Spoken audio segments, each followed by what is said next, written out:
गुलाबपुर गांव कभी अपनी शांति और भाईचारे के लिए जाना जाता था, लेकिन जब भोलू ठाकुर सरपंच बना तो सब कुछ बदल गया। भोलू ठाकुर एक दबंग और चालाक इंसान था, जो अपने स्वार्थ के लिए किसी भी हद तक जा सकता था।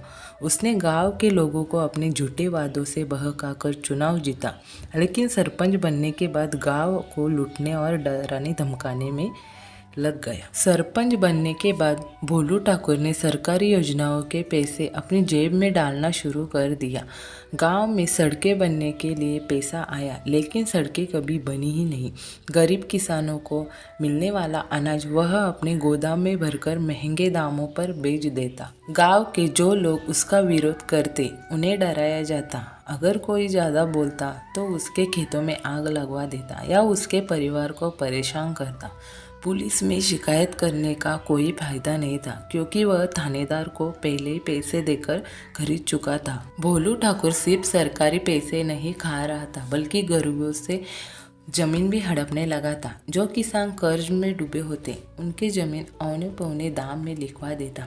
गांव के मजदूरों को कम पैसे में काम करवाता और जो विरोध करता उसे बेइज्जत करके गांव से निकाल देता। गांव में रवि नाम का एक पढ़ा लिखा नौजवान था, जो शहर से पढ़कर लौटा था। उसने जब देखा कि गांव में अत्याचार बढ़ रहा है तो उसने लोगों को इकट्ठा करके आवाज़ उठाने की कोशिश की। पहले तो लोग डर गए, लेकिन धीरे धीरे उसकी बात समझने लगे। रवि ने सरकारी अफसरों को पत्र लिखे, मीडिया को गांव की हालत के बारे में बताया और सोशल मीडिया पर भोलू ठाकुर के भ्रष्टाचार का पर्दाफाश किया। गांव के लोग भी अब जागरूक हो रहे थे। जब भोलू ठाकुर को लगा कि अब उसकी पोल खुल रही है तो उसने रवि को धमकाने की कोशिश की, लेकिन इस बार पूरा गांव एकजुट हो चुका था। जब मीडिया गांव पहुंचे तो लोग खुलकर बोले।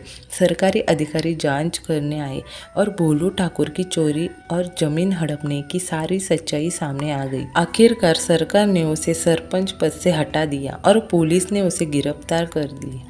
गांव में पहली बार लोगों ने महसूस किया कि अगर वे एकजुट हो तो किसी भी अत्याचारी का अंत हो सकता है। भोलू ठाकुर के जाने के बाद गांव में नई पंचायत बनी, जिसने विकास कार्य शुरू किए। सड़कें बनी, स्कूलों में सुधार हुआ और लोगों ने मिलकर गांव को आगे बढ़ाने का संकल्प लिया। इस कहानी से यह सीख मिलती है कि बुराई कितनी भी ताकतवर क्यों न हो, जब लोग एकजुट होकर उसका सामना करते हैं तो जीत हमेशा सच और न्याय की होती है।